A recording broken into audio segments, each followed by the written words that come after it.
Oh, hold on one second. Big time. Can you hear me? Man, real quick, I'm in the middle of podcasting, so it's not live. It's not live, but I am podcasting. Is that cool? Bet. Hold on one second. Make sure I got you in.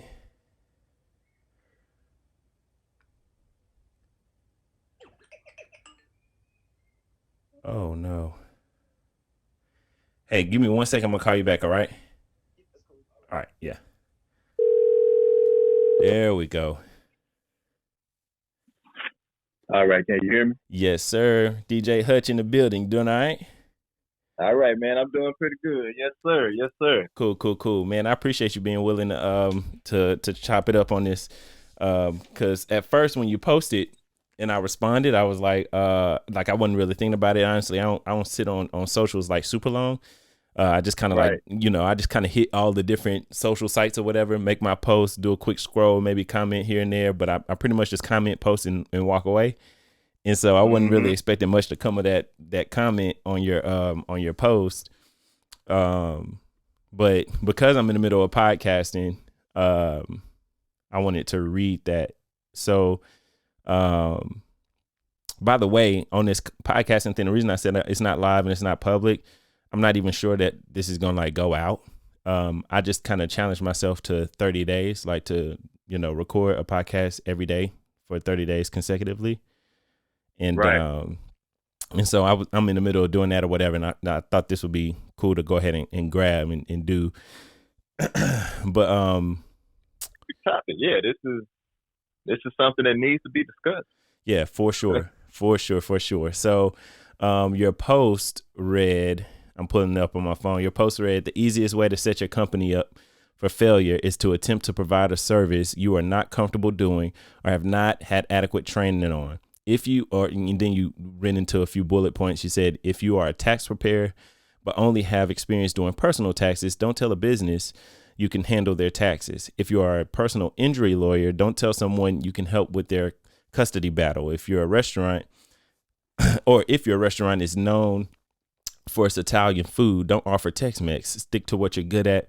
Chasing the extra dollar will kill your business in the long run. Business 101. So, couple things. I'll get into my comment in a minute, but I want to know where that came from, if you don't mind sharing. Man, you know what? That one, honestly, I didn't have a particular audience in mind or anybody I was talking to directly. Hmm. Um, you you actually follow me, so from time to time I put out these business 101, posts, Yeah. and all of those are from personal experience. Those are all thought of in my brain. They come straight from my brain, straight to the post. So this particular one, man, I had just been thinking about, um, within our company, just offering things that maybe we're not as efficient at providing, just to try to make extra money. Yeah. And we've had to learn some lessons the hard way on doing that. Like, just seeing an idea and jumping out saying, "Oh, hey, let's do that," without receiving the training, Hmm. and that just sets you up for failure in so many ways. With pricing, with the service you're providing, just dealing with the client. So um, that's really where it came from. I just wanted to make others aware because through all types of professions, the restaurant business, lawyers, even teaching. People try to do more than what they're capable of doing, and a lot of times it's just to make extra money. But in the long run, it's gonna ruin you No, big facts. because right, yeah. So that's really where that one came from. Word. So you Yeah. mentioned even with your own personal business, you've seen that happen. What do you mind sharing, like an example of a service or something that y'all were like, man, let's go ahead and get into that, and you kind of bit yourself on it?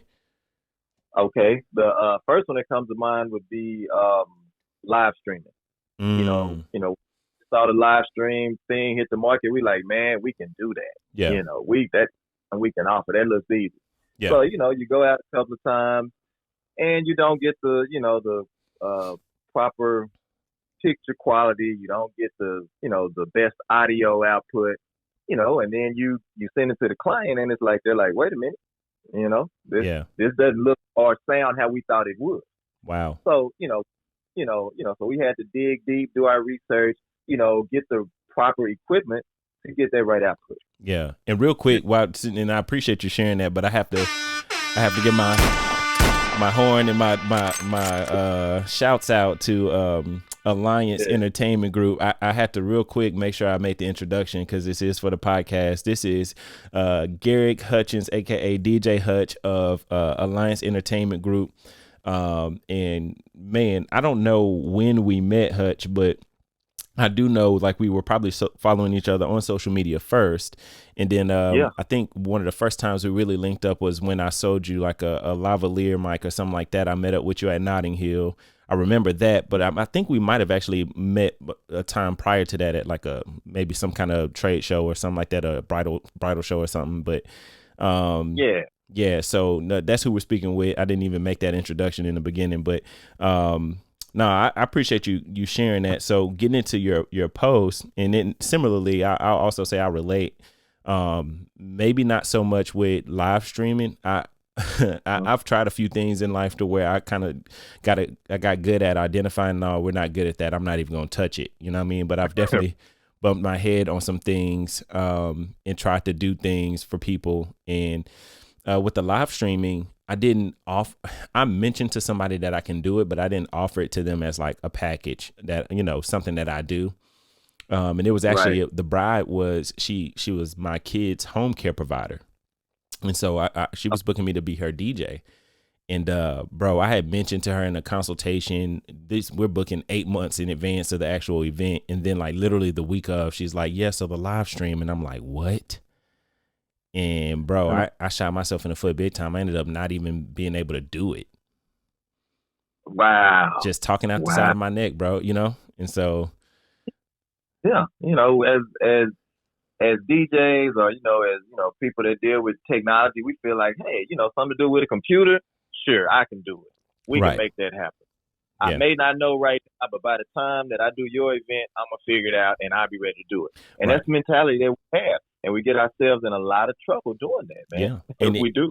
And even it could be something that you do have some sort of familiarity with, because quite honestly, the live stream is something that I do for my consultations. Like the exact same setup with a cam link and a Zoom call and a camera is what I use literally every day for consultations with my DJ clients. So when I'm saying, I can do that, I'm just thinking about this setup as I use it here at home. I'm not thinking about packing it up, transporting it to another venue, setting it up in tandem with speakers that I have. You know what I mean? Right. And so a lot of us totally different. Yeah. It's totally different when you're not sitting at your, home office. Totally different when you get out there in front of everybody like, yeah. Okay. Yeah. Everything don't translate well into actual business and providing it as a service. Mm-hmm. Exactly. For sure. So getting back into your post, I make a comment because it hit home. I've had several conversations with people, and I will go on to explain it further down the comment. But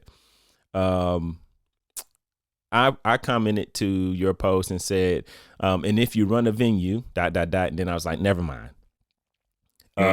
Obviously, I was posting that Mm-hmm. comically. But there's an undertone of something real under that, and so I'm sure people would read that and catch that, and some people did. You commented right after that, or you replied to that comment and said facts, and then we have a Miss Jessica Griffin Dixon commented and said, she tagged me and said, well, I run a venue, bunch of dots, exclamation marks, and a emoji with a shrug. Have you ever worked at this venue before? Yes, I have. We've done several weddings there. Got you. Cool. So I remember her posting in a group about Whispering Oaks, and I want to say it was about an open house. And I remember commenting saying, hey, we'd love to be a part, that kind of thing, for DFW 360 booths. And but that was it. That's the extent of my, recollection of Whispering Oaks. I've not had the pleasure of being there before, but I would go on to reply to her tag and say, Yes, I've not had the pleasure of visiting or playing at Whispering Oaks yet, but to my knowledge, you all aren't forcing your venue staff to learn DMX lighting or dancing on the cloud, photo booths, etc. I've seen this bite a couple of venue owning associates of mine who've literally asked me for a list of equipment to buy so they can offer some of our services to their clients. And to Garrick's point, I find it wise to lean on trusted vendors to provide what you aren't proficient in, as opposed to offering a subpar service to a client for that extra dollar. Oh, and I see your like emoji. Appreciate it. Yeah, yeah. But I was going to ask you to that point. I hope that gets through clear to Jessica. I'm definitely going to reach out to her too. In the event that I don't put this interview out or whatever. And I don't know what she'll see or respond to first, but in your experience with venues, have you seen that where there's just been all these offerings of things that we're supposed to be providing? Man, Sir J, brother. Without me name dropping, I'm not gonna name drop any venues, but man, it is becoming more and more popular for these venues to try to provide other services simply to make the extra buck. Yeah. That's what they're doing for. That's what they're doing for. But what they don't understand they're doing is they're hurting their relationship with other vendors. Mm-hmm. You can't be a venue trying to offer florals and DJ and dancing on the clouds and cold sparks. You can't do it all. Yeah. You're taking away from vendors that you partner with. Yeah. Not only that, you don't have the training or the expertise to be able to pass that on to your associates and have them provide their service at a high level. So it turns into a train wreck on the day of the wedding. Yeah. Doing clouds, you don't know how to, roll the machine so you can feel the floor. If you're doing the sparks, you don't understand the timing on hitting the button.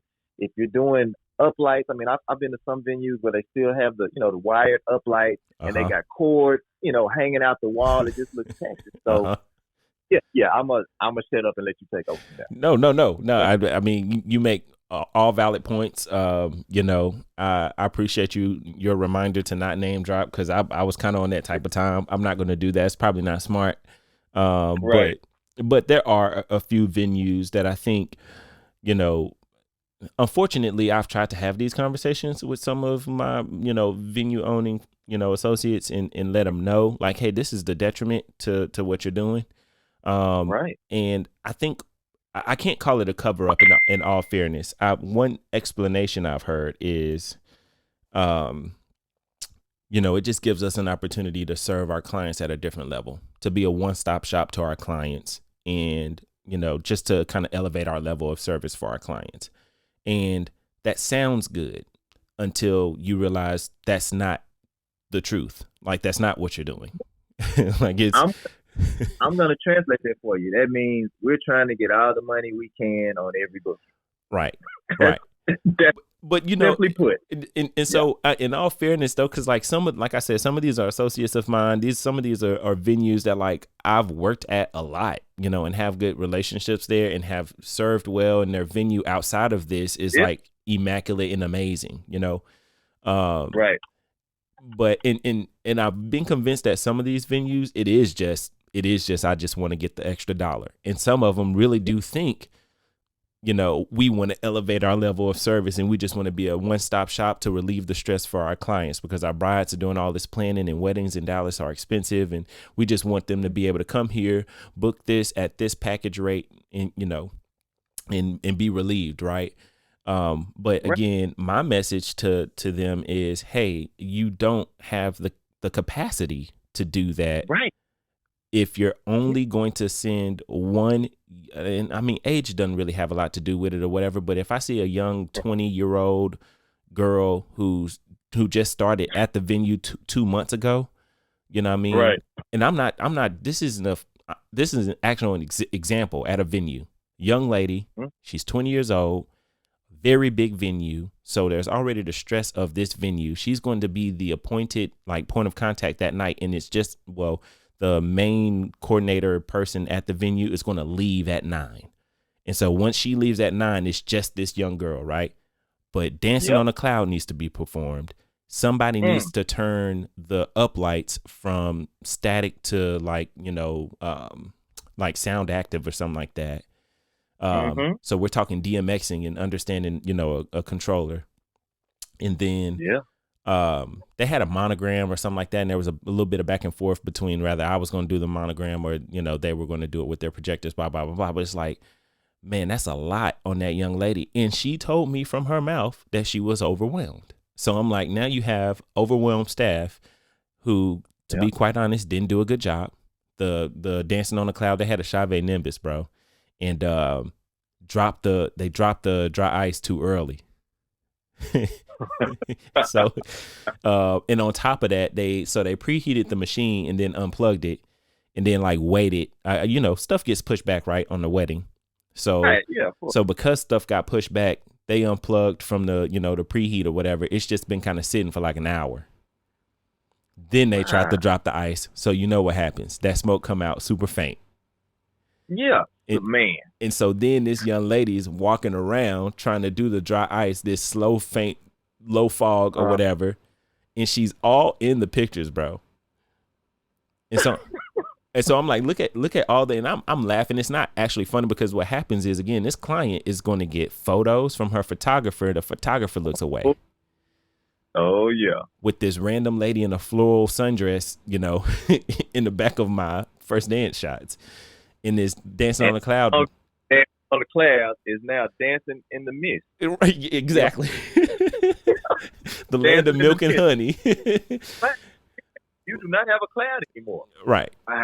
Right. And so, my thing is I just want to communicate. And that's why I want to have the conversation with you on a kind of platform like this. And hopefully we can put this out just to kind of educate and show like, man, this is a perception or a perspective that you should really consider is the detriment of trying to be all things to all people. As opposed to having great relationships, like you mentioned, with other vendors who are great at this and can make your venue look amazing. Right. Because you know what? I am not a fan of the phrase all in one or one stop shop. You know what I'm saying? Yeah. That's like it's like you're what's the old saying? Is it jack of all trades but master of none? Is that it? No, it's jack of all, master of none, yeah. Yeah, I mean, like, why not try to master something, be excellent at that, and you'll make money that way than you will trying to offer all these other services. Yeah. Yeah, bro, that's actually, so that's the reason why, and me and JP had a conversation a little bit about separate entities. So like y'all are Alliance Entertainment Group and y'all have like all y'all services underneath the umbrella of that group, whereas me, I'm Sergey the DJ as one entity and then DFW 360 Boost as a separate entity, right? That was kind of the mindset behind having two separate entities, is because I didn't want to do too much confusing the two on where my areas of expertise are. And then if I'm going to build out a team, I'd rather it be defined like, hey, you just do photo booths here. You know what I mean? And then you DJ and do lighting and everything here. And there's some that cross over between the two, like literally just two people. But, for the most part, I wanted that to be clear, because, man, I feel like people can get in trouble if they not, they're not paying attention.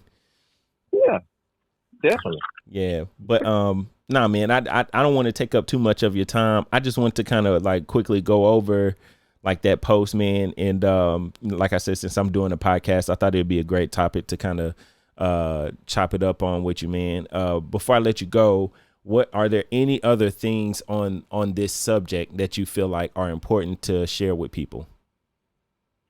Nah, man, we have pretty much hit it, dude. I mean, just the overall message I was trying to get out is don't try to do things you cannot do. If you're not comfortable doing it, don't do it. You will fail every time. Yeah. Word. Well, man, I appreciate your time, brother. I'm gonna let you go. I'll holler at you later, bro. All right, then, man. Later, Sir Jay. All right, have a good one. So that was my guy DJ Hutch with Alliance Entertainment Group. He called before I got to actually sit down and get everything set up, but we got it rocking. We got it to work out. So I appreciate you, Hutch, man, for jumping on the pod. This is a subject that I've actually never spoken publicly on, and so I appreciated his courage to like actually post that and put that out there. I hate that we don't have, especially on Facebook, like Facebook and Twitter have become more so negative platforms in terms of how things are communicated and how things are received, right? And so I hope that this platform, a podcast, where you can see me, you can hear us, you can kind of get a better feel for the sincerity of what we're discussing, as opposed to just kind of like seeing text and responding in a thread negatively. I think people just naturally. And to the woman, Jessica, I believe was her name, who responded to his post. Yeah, Jessica Griffin Dixon. Like, I really hope that you see this, or even when you read my comment and my explanation and everything, I really hope you didn't take that the wrong way. Me trying to be snarky or nasty or anything like that. There's no room for that. It's all love from here. Like I said, I've not been able to play in your venue, but I certainly look forward to doing so someday soon, hopefully. And you know, I would love to talk with you actually on the subject of this. If you have another perspective you'd like to share on venues and kind of, you know, what their offerings are and just kind of the mindset behind that. But to my knowledge, that's, you know, what Hutch and I were just discussing isn't necessarily applicable when it comes to Whispering Oaks. So anyway, I'm going to get out of here, y'all. Thank y'all for watching. Hutch, appreciate you jumping in, bro. Till next time. Oh, wrong one.